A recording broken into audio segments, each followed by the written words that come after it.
Hi everyone, I hope you all are doing good and welcome to my channel. I'm Gopal speaking. Dear student, in this video I have shared the material that I was delivering to my student starting in B.Ed 4th year and preparing for the exam. I hope this will be equally helpful to you too. Enjoy the total video and remember to subscribe the channel to receive more similar videos in the future. I should say sorry if this video has any kind of technical issues because it was recorded during my Zoom class and directly I'm sharing to you. Enjoy the video. 4,000 भन्दा बढी नयाँ शब्दहरू चाहिँ अङ्ग्रेजीमा चाहिँ हरेक वर्ष थपिन्छन् अरे हैन त। यो महत्त्वपूर्ण कुरा हो। त्यसो भएकोले पनि अङ्ग्रेजी साहित्य पढाउनु पर्ने हुन्छ भनेको हो। जस्तै उदाहरण छ सेल्फी, ब्लगिङ जस्ता शब्दहरू नयाँ एडिसन वर्डहरू यिनीहरू चाहिँ थपिएका शब्दहरू हुन् भनेर भनिएको छ। त्यसै गरेर चाहिँ every one out of 5 can speak and understand English. विश्वभरिका मान्छेहरूको गणना गर्दाखेरि 5 जना मान्छेमा 1 जना मान्छे चाहिँ अङ्ग्रेजी बोल्ने हुन्छ अरे। बुझ्नुभयो नि? त्यो कारणले पनि इङ्ग्लिस चाहिँ एकदम भ्यालु भयो र सबैलाई सिकाउनु पर्ने भयो। र more reading of literary text develop the power of understanding of English. साहित्यिक कृतिहरू, साहित्यिक किताबहरू, कथा, कविता, नाटकहरू हैन यस्तो एसेजहरू धेरैभन्दा धेरै शिक्षण गर्यो भने विद्यार्थीहरूमा चाहिँ इङ्ग्लिस बुझ्ने अथवा अन्डरस्ट्यान्डिङ गर्ने चाहिँ क्षमता विस्तार हुन्छ भनेर भन्छ। यो पनि अर्को कारण हो। यो कारणले पनि इङ्ग्लिस टिचिङ गर्नुपर्ने भयो। English has acquired a tag of language of the internet. इन्टरनेटको भाषा भनेर पनि अङ्ग्रेजीलाई चिनिन्छ। त्यस्तै गरेर अर्को बुदाले भन्दैछ विभिन्न खालका संस्कृतिहरू हामी विश्वमा भएका नयाँ संस्कृतिहरूको हामी एक्सपोजर अथवा चाहिँ परिचय कहाँ पाउँछ भन्दाखेरि साहित्य शिक्षणबाट विद्यार्थीलाई दिन सकिन्छ अथवा हामी प्राप्त गर्न सक्छौँ। त्यसै गरेर चाहिँ साहित्यको माध्यमबाट साहित्य शिक्षण गर्यो भने लिटरेचर टिचिङ गर्यो भनेदेखि चाहिँ विद्यार्थीमा इमेजिनेसन अथवा कल्पना गर्ने शक्ति पनि बन्छ। त्यस्तै विद्यार्थीहरू चाहिँ रमाउँछन्। डिलाइट भनेको चाहिँ आनन्द है। स्टुडेन्टहरूले चाहिँ एकदमै आनन्दित भएर रमाउँदै सिक्ने पनि वातावरण लिटरेचरले दिलाउने गर्दछ। त्यसै गरेर चाहिँ उनीहरूको इन्टरप्रिटेटिभ एबिलिटी पनि विस्तार हुन्छ भनेको व्याख्या गर्ने क्षमता पनि बढ्छ किनकि विभिन्न खालका घटना वस्तुहरू त्यहाँ हुने गर्दछन्। तिनीहरूको मार्फतबाट विद्यार्थीमा इन्टरप्रिटेसनको जुन क्षमता, व्याख्या विश्लेषण गर्ने क्षमता पनि विस्तार हुन्छ। त्यस्तै मोटिभेसनल मटेरियल भनेर भन्नु पर्यो भने एकदमै विद्यार्थीलाई मोटिभेसन गर्नको लागि, सिकाइप्रति आकर्षित गर्नको लागि आवश्यक पर्ने सामग्रीको रूपमा साहित्यिक टेक्स्टहरूलाई अथवा लिटरेरी टेक्स्टहरूलाई पनि मानिन्छ। सरी। त्यसै गरेर चाहिँ जब अपर्च्युनिटीको कुरा पनि धेरै छ हेर्नुहोस् त। अङ्ग्रेजी सिक्यो भने एकदमै जागिरका अवसरहरू पनि धेरै बढ्छन् भनेर भन्छ। त्यस्तै इन्टरनेसनल ट्राभल, तपाईँ अन्तर्राष्ट्रिय रूपमा भ्रमण गर्नुभयो भनेदेखि तपाईँको अङ्ग्रेजी फ्लुएन्सी चाहियो। हामीले कम्युनिकेसन गर्न अङ्ग्रेजी नै चाहिन्छ। यसो हुनाले पनि अङ्ग्रेजी सिकाउनु आवश्यक छ। Almost all important journals and papers are published in English. प्राय महत्त्वपूर्ण जर्नलहरू अनि प्राय महत्त्वपूर्ण नाम चलेका पेपरहरू, पत्र पत्रिकाहरू पनि अङ्ग्रेजीमै छापिने गर्दछन्। त्यस्तै अर्को इम्पोर्टेन्ट छ it provide sufficient information to people who morally grow and be social. It provide sufficient information to people who morally grow. जो नैतिकवान हुन्छ, जो अनुशासित हुन्छ, ती मान्छेहरू सामाजिक हुन्छन्, तिनीहरूलाई पर्याप्त रूपमा जानकारी यस्तै साहित्यिक किताबहरूबाट मिल्ने गरेको हुन्छ। र English is multidimensional which can serve in the various field. यो मल्टिडाइमेन्सनल हो, बहुआयामी। एउटा मात्र क्षेत्रमा होइन, सबै क्षेत्रमा अङ्ग्रेजीले के गरेको हुन्छ त आफ्नो किसिमले सर्भ गरेको हुन्छ। Literature can be fun for student. अनि सिकाउने क्रममा कक्षा कोठामा चाहिँ लिटरेचर भयो भनेदेखि विद्यार्थीको लागि रमाइलो वातावरण सिर्जना गरिदिन्छ। उनीहरूको लागि फन एक्टिभिटिजको लागि एउटा सब्जेक्ट म्याटर बन्छ। त्यस्तै यसले चाहिँ चारवटै भाषाका सिपहरू विभिन्न थाहा छ, रिडिङ, राइटिङ, लिसनिङ, स्पिकिङ हैन। यी चारवटै भाषाका सिपहरूको चाहिँ ल्याङ्ग्वेज स्किलको एक्सपोजर चाहिँ लिटरेचर टिचिङबाट मिल्ने हुन्छ। र अर्को पनि यो महत्त्वपूर्ण कुरा भयो। The USA has almost half of the total English speaker of the world. हेर्नुहोस् त, विश्वभरिमा अङ्ग्रेजी बोल्नेको सङ्ख्या गर्ने भने झनै युएसएमा मात्रै आधी छन् अरे। त्यो कारणले पनि यसको महत्त्व छ। Reading authentic literary text outside the classroom is highly desirable for foreign language learner. Reading authentic literary text भनेको वास्तविक खालका चाहिँ होइन, आधिकारिक खालका लिटरेरी टेक्स्टहरू, साहित्यिक कृतिहरू, किताबहरू, त्यहाँका चाहिँ लेखहरू हामीले पढाउनु पर्यो कक्षा कोठामा भनेदेखि चाहिँ साहित्य नै महत्त्वपूर्ण एउटा माध्यम बन्न सक्छ। किनकि त्यहाँ चाहिँ हामीले जुन संस्कृतिमा जुन राइटरले लेखेका कुराहरू छन्, हामी त्यो अथेन्टिक कुराहरू हामी ल्याएर विद्यार्थीहरूलाई एक्सपोज गराउन सक्छौँ। लिटरेरी टिचिङले चाहिँ टार्गेट ल्याङ्ग्वेजमा एक्सपोजर दिन्छ। टार्गेट ल्याङ्ग्वेज भनेको लक्षित भाषा। हामीले अङ्ग्रेजी सिकाउन खोज्दैछौँ विद्यार्थीहरूलाई भनेदेखि यसले राम्रो पर्याप्त उनीहरूलाई चाहिँ अवसरहरू दिन्छ, एक्सपोजरहरू दिन्छ, ताकि उनीहरूलाई धेरैभन्दा धेरै भाषिक सिपहरू छोटो समयमा विकसित गर्न अवसर हुन्छ। Reveals unfamiliar unexpected uses of the language. उनीहरूले थाहा नपाएका अनौठा नयाँ नयाँ खालका होइन अपेक्षै नगरेका नयाँ नयाँ कुराहरू उनीहरूले सिक्ने अवसर पाउँछन्। लक्षित भाषाका कुराहरू उनीहरूले सिक्छन् साहित्य मार्फत भनेको छ। त्यस्तै छ stimulus language acquisition and offers motivating and enjoyable way of learning. माथिसँग झन् मिल्छ, यो पनि इन्जोयबल हुन्छ, मोटिभेटिङ हुन्छ, लर्निङ हुन्छ। Language supports student to develop textual analysis skills and various literary works. विभिन्न खालका साहित्यिक कृतिहरूलाई उनीहरूले व्याख्या विश्लेषण गर्न सिक्छन्, यो कुरामा पनि सपोर्ट हुन्छ। Language in literature helps to expose student to samples of real life setting in several literary work भनेको छ नि त। वास्तविक जीवनसँग मिल्ने कुराहरू पनि उनीहरूले धेरै त्यहाँ पाउँछन्। Language support student to develop textual analysis skill, यो दोहोरिएछ। Language increases cultural development of students. विद्यार्थीमा सांस्कृतिक विकास गराउँछ भाषाले। यसले चाहिँ सिकारुहरूलाई चाहिँ परिचित गराउँछ केमा भन्दा socio political background of target language society.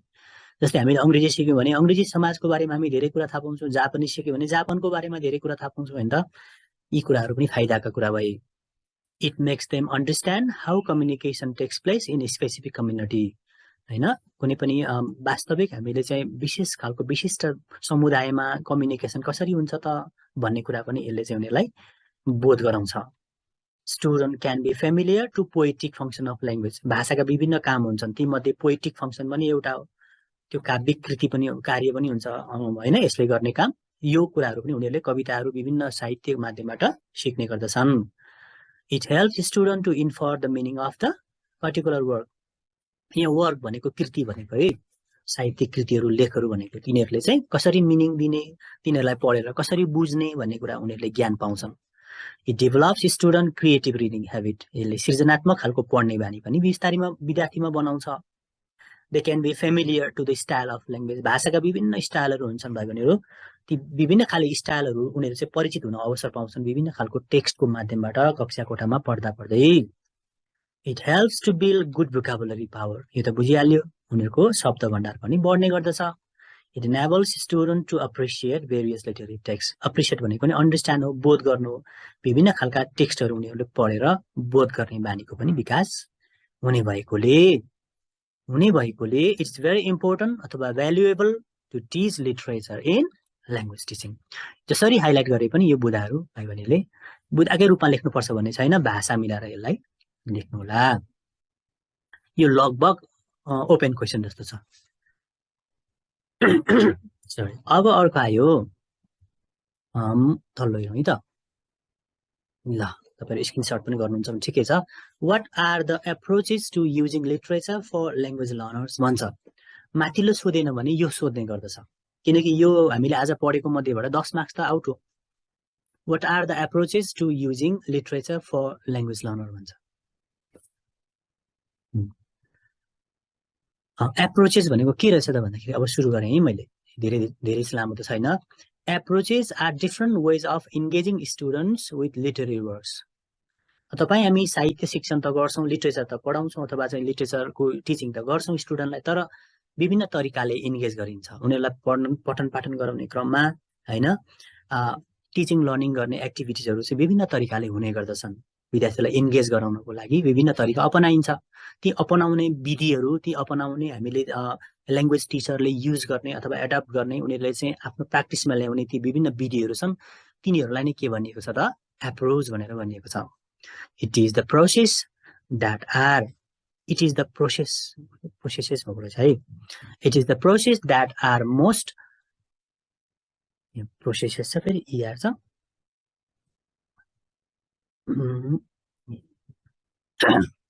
These are the processes भन्नु पर्यो नि त हैन। These are the processes, यस्ता प्रक्रियाहरू हुन् that are more directly linked to the study of literary work। Approach भनेको यस्तो प्रक्रिया हो भाइ बहिनीहरू, भाषा शिक्षकले अपनाउने तरिकाहरू हुन् जुन चाहिँ हामीले लिटरेचर टिचिङ गर्दा अपनाउने गर्दछौँ। Approaches to utilizing literature differ depending on how the teacher presents the material and how the student become familiar with it. यो के को आधारमा फरक पर्छ त? यहाँ फरक हामीले पढ्दैछौँ नि त 1 नम्बर 2 नम्बर गरेर भन्दाखेरि चाहिँ शिक्षकले कसरी विषयवस्तु प्रस्तुत गर्दछन्। तपाई एज अ टिचर क्लासरुममा जानुभयो भने त्यो टिचिङ गर्ने क्रममा तपाईले त्यो विषयवस्तुलाई कसरी विद्यार्थीसम्म पुर्याउनुहुन्छ अथवा विद्यार्थीहरूले तपाईले पढेको कुरा कसरी परिचित हुन्छन्, फ्यामिलियर हुन्छन् भन्ने कुरामा आधारित भएर यहाँ यसलाई चाहिँ वर्गीकरण गरिएको छ। Its key action are close reading. जस्तै यहाँ भित्र गरिने मुख्य कुराहरू भनेको जस्तै क्लोज रिडिङ हो एउटा, हैन, एकदमै क्लोजली रिडिङ गर्ने, साना साना कुराहरू ध्यान दिएर पढ्ने, एक्सप्लेनेसन भनेको व्याख्या विश्लेषण गर्ने, इभ्यालुएसन मूल्याङ्कन गर्ने, यस्ता कुराहरू त्यहाँ पर्छन्। It is standard critical thinking tool. यो यसलाई चाहिँ क्रिटिकल थिङ्किङको एउटा टुल भनेर पनि मानिन्छ, एउटा साधन पनि हो, which may be applied to the study of anything, anywhere. It's possible to analyze, question, interpret, create, and evaluate the literary works in the course of discussing and reading, which we call approach using literature with the learners. The following are the key approaches to using literature with the students.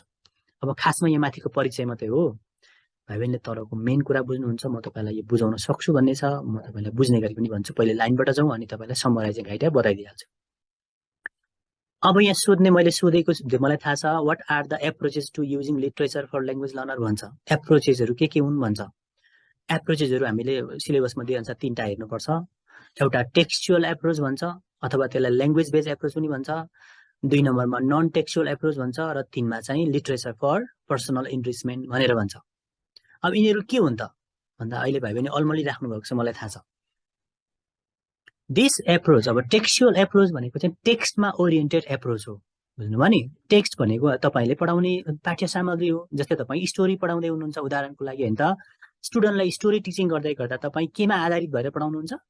टेक्स्टमा आधारित हुनुहुन्छ। तपाई कथा वस्तु, त्यही कथा story भित्र, हैन, अथवा पोएम पढाउनुहुन्छ भने त्यही कविताका लाइन भित्र तपाई केन्द्रित भएर तपाई पढाउनुहुन्छ नि, त्यसलाई चाहिँ भनिन्छ टेक्स्चुअल एप्रोच, अर अर्को भाषामा ल्याङ्ग्वेज बेस्ड एप्रोच भन्छ।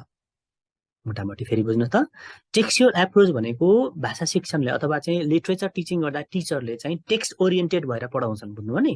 त्यही टेक्स्ट भित्रका कुराहरूमा मात्र घुम्छन्, विद्यार्थीलाई प्र्याक्टिस गराउँछन्, अभ्यास गराउँछन्, मूल्याङ्कन गर्छन्, हैन, त्यही भित्र मात्रै उनी घुम्छन्। उनी बाहिर जाँदैनन्, लेखकको इतिहासमा जाँदैनन्, त्यसको पृष्ठभूमिमा जाँदैनन्, लेखकको बारेमा खासै बताउँदा पनि बताउँदैनन्।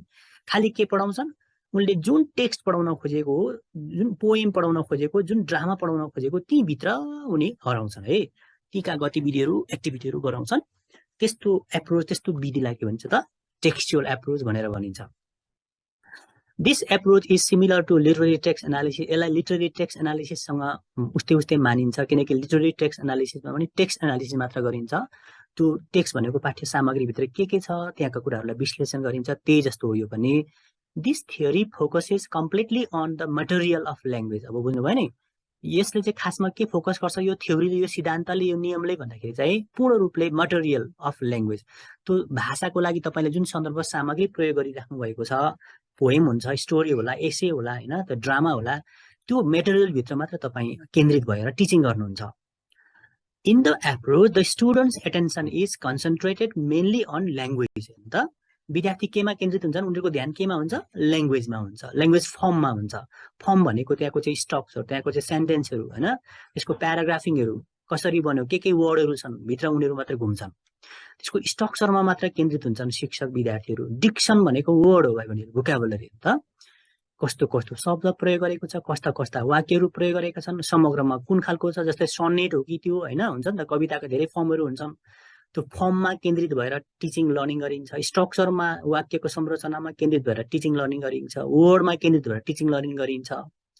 त्यस्तै गरेर यो टेक्स्चुअल एप्रोचमा चाहिँ student play with the language of the text. विद्यार्थीहरू केमा मात्र घुम्छन्, केमा खेल्छन् त भन्दाखेरि ल्याङ्ग्वेज अफ द टेक्स्ट, त्यो टेक्स्ट भित्र भएको भाषामा उनीहरू चाहिँ वरिपरि घुमेर सिकाइ गर्छन्।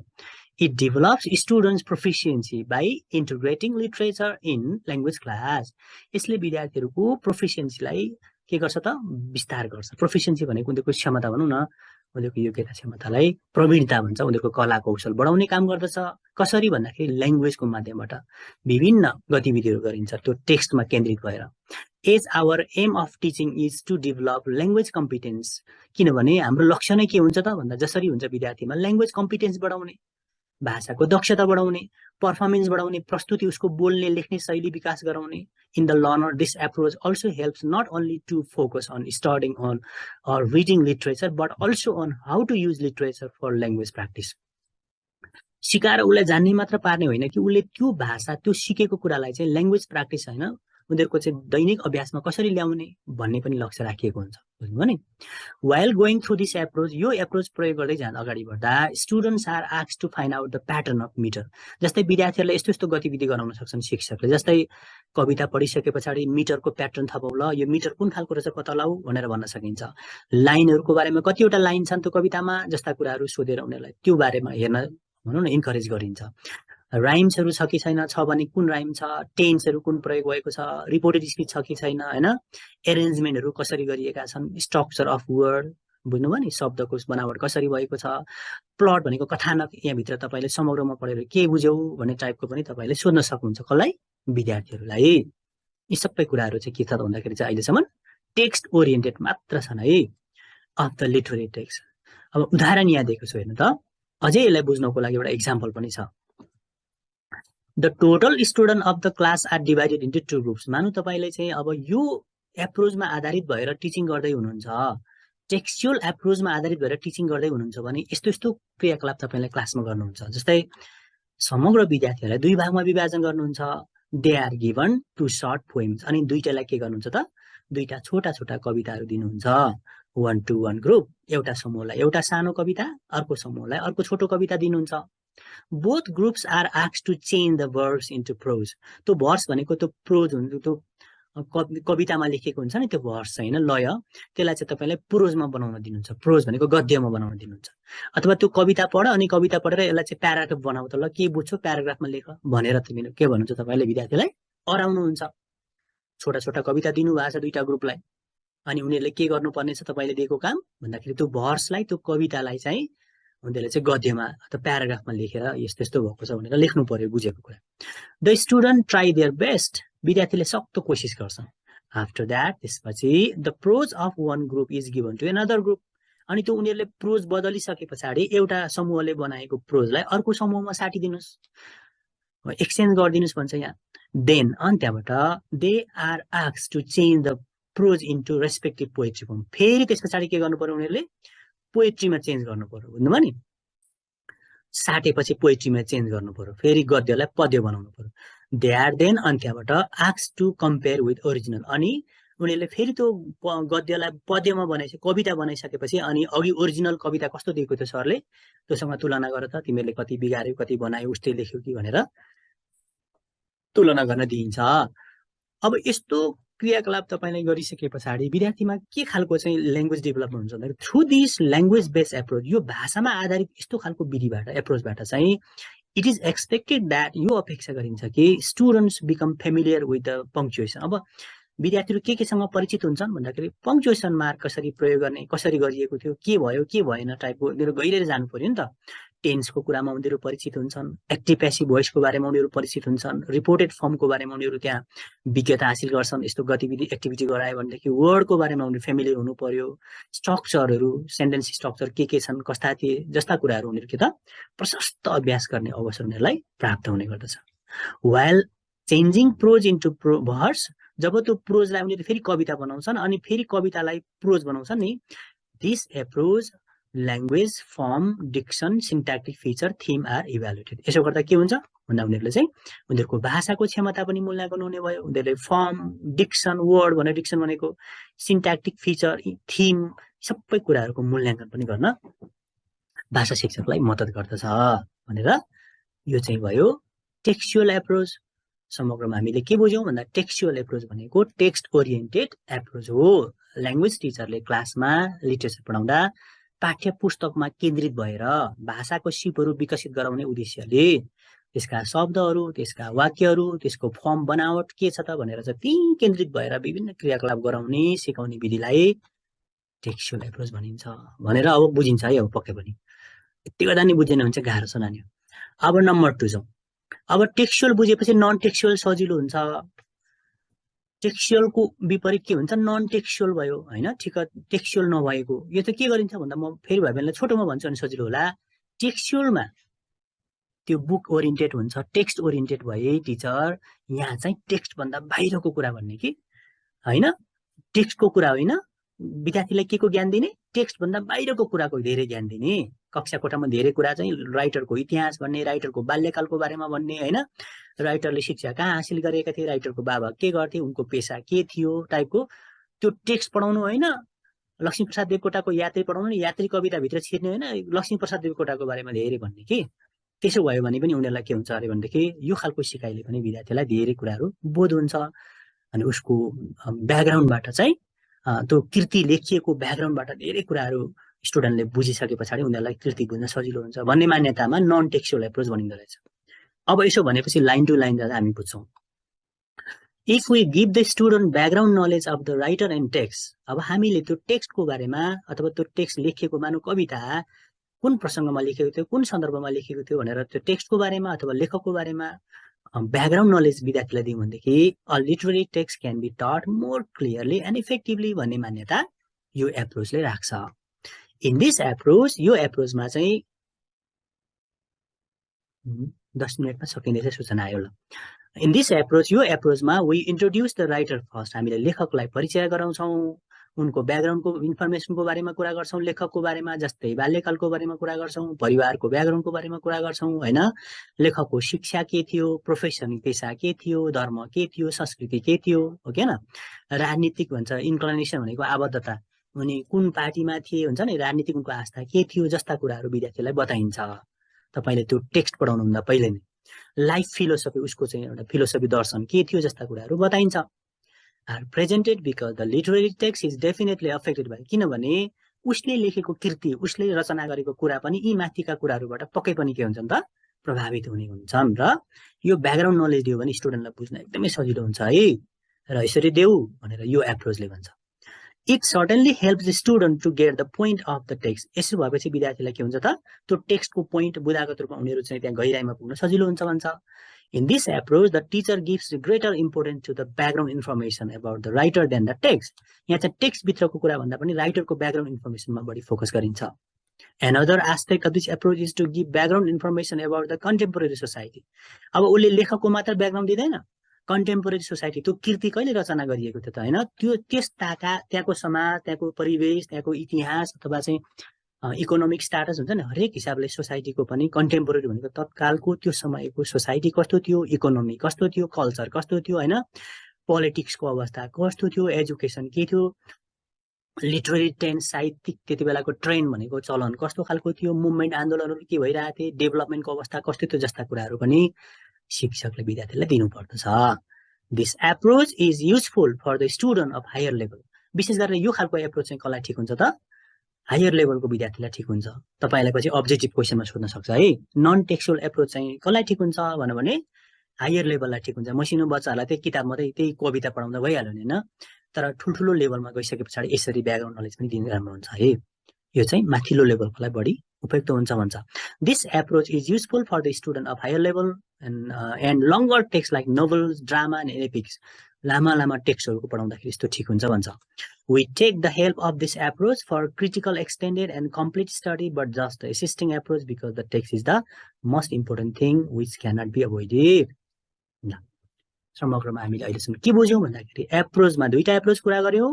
टेक्स्चुअल एप्रोच टेक्स्ट ओरिएन्टेड पढाउने विधि, non textual approach background oriented, text होइन टेक्स्टलाई कम मात्र फोकस गर्ने, background of the writer, background of the society, background of the culture, background of the political, everything else is focused rather than to the text. पक्कै पनि भाइ बहिनीले बुझ्दै हुनुहुन्छ। अब अलिकति चाहिँ हाम्रो आज टार्गेट यति हो। नम्बर 3 मा चाहिँ अर्को एप्रोच छ literature for personal enrichment. Literature for personal enrichment, साहित्य के को लागि भन्दा व्यक्तिगत विकासको लागि इनरिचमेन्ट भन्छ है। Literature is the reproduction of human activities and experience. हामीलाई थाहा छ साहित्य भनेको हाम्रा मानिसकै गतिविधिहरू, हाम्रै अनुभवहरूलाई सँगालो एउटा संयुक्त रूप नै लिटरेचरले भनौँ न समेटेको कुराहरू त्यहाँ हुन्छन्। हाम्रो जीवनको अनुभवहरू समेटिएको हुन्छ लिटरेचरमा। It content sufficient information and knowledge of the same human behaviour and morality. यसले के लिन्छ भन्दा प्रशस्तै हाम्रो लागि जानकारीहरू हुन्छन्, ज्ञानहरू हुन्छन्, जसले मान्छेको व्यवहारलाई अथवा हाम्रो नैतिकतालाई के गर्छ आकार दिने गर्दछ। मान्छे नैतिकवान हुनको लागि, मान्छेले राम्रो व्यवहारिक हुनको लागि साहित्यले धेरै जानकारी र ज्ञानहरू प्रवाह गर्छ। इन दिस एप्रोच, यो एप्रोचमा चाहिँ student are asked to tell their feeling. विद्यार्थीलाई कसो गरिन्छ भन्दाखेरि तिम्रो भावना बताऊ भनेर भनिन्छ, तिम्रो अनुभवहरू बताऊ भनेर विद्यार्थीलाई भनिन्छ, अनि उनको विचारहरू भन्न दिइन्छ। After reading the literary text, एउटा कथा पढ्न दिने, अनि कथा पढेपछि तिमीलाई कस्तो लाग्यो कथा, तिमीलाई मनमा के भाव आयो, होइन, तिम्रो कस्तो अनुभव छ यो कथाको बारेमा, तिम्रो विचार भन त भनेर विद्यार्थीलाई भन्न लाउने। They are asked to find out the suggestive message of the author. अनि लेखकले के मेसेज दिन खोजेको होला भन त भनेर विद्यार्थीलाई नि सोध्ने।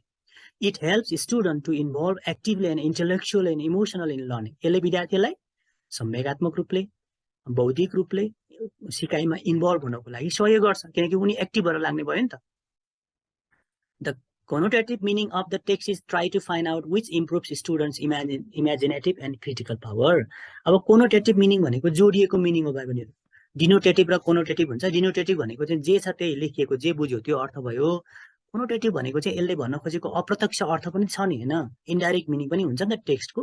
हो त्यस्ता कुराहरूको अभ्यास पनि यहाँ गरिने भएकोले विद्यार्थीमा इमेजिनेटिभ पावर, क्रिटिकल पावर पनि इनरिच हुन्छ भनेर भन्छ। र अन्तिममा कन्क्लुडिङ रिमार्क छ, literature encourages students to reflect on their own personal experiences. अब यो खालको एप्रोचले चाहिँ के विकसित गराउँछ विद्यार्थीमा भन्दाखेरि चाहिँ साहित्यले चाहिँ के गर्छ त विद्यार्थीलाई भन्दाखेरि आफ्ना अनुभवहरू व्यक्त गर्नको लागि, देखाउनको लागि पनि इन्करेज गर्छ। फिलिङ्सहरू, ओपिनियन्सहरू, एक्सपिरियन्सहरू उनीहरूले चाहिँ भन्न सक्ने हुन्छन्। एट द सेम टाइम यति नै बेला of learning English they become more active. सिकाइमा उनीहरू सक्रिय भएर देखा पर्छन्, बोथ इन्टेलेक्चुअली एन्ड इमोसनली। बौद्धिक रूपले पनि र संवेगात्मक भावनात्मक रूपले पनि उनीहरू सक्रिय भएर सिकाइमा अगाडि बढ्छन्। This method is also an excellent motivation for group work. यो खालको मेथड अहिले अन्तिममा भएको एप्रोच, यो विधिलाई चाहिँ एउटा उत्कृष्ट खालको एउटा मोटिभेसन मान्न सकिन्छ ग्रुप वर्कको लागि, किनकि यहाँ ग्रुप वर्कहरू गराइन्छ, ग्रुप एक्टिभिटिजहरू गरिनु भएकोले यस्तो क्रियाकलाप गराउन यो अत्यन्तै, हैन, सकारात्मक हुन्छ भनेर भनिएको छ।